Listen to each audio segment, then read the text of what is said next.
Gold आणि silver का fall झालं मागच्या 2 दिवसामध्ये हे आपण या व्हिडिओमध्ये समजून घेऊ. जसं वॉरन बफेट सर म्हणतात की be greedy when others are fearful and be fearful when others are greedy. So या व्हिडिओमध्ये आपण डिटेलमध्ये बघूया. मित्रांनो, ही सिल्वरची जर्नी स्टार्ट झाली होती आणि जवळपास सिल्वर हे हायला जर हाय बघितलं आपण तर 4,20,000 टच केलं होतं, 4,21,000. बट तिथून काय झालं, सडनली मोठा फॉल स्टार्ट झाला. सो वॉरन बफेट सर म्हणतात की जेव्हा सगळे लोक ग्रीडी आहेत तेव्हा फेअरफुल असायला पाहिजे, म्हणजे भीती असायला पाहिजे की कधीही मार्केट डाऊनफॉल येऊ शकतं.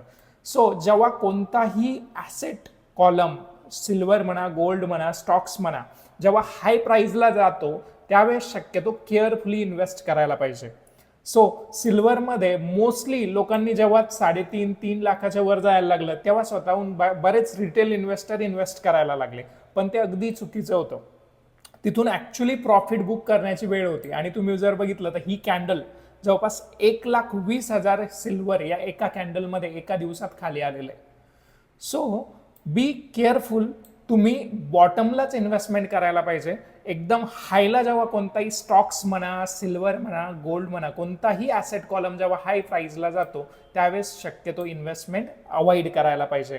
आणि बऱ्याच वेळेस आपल्याला असंही वाटतं की आपण जर इन्व्हेस्ट नाही केलं तर सिल्वर जास्त वर गेला असतं का, तर तसं काही नसतं.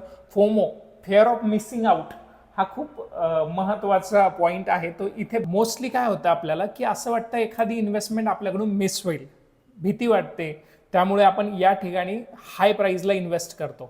शक्यतो हाय प्राईजला कोणताही ॲसेट कॉलम हाय प्राईजला गेल्यानंतर इन्व्हेस्टमेंट करणं टाळा. आणि अधिक माहितीसाठी आपल्या चॅनलला फॉलो करा. Thank you for watching video.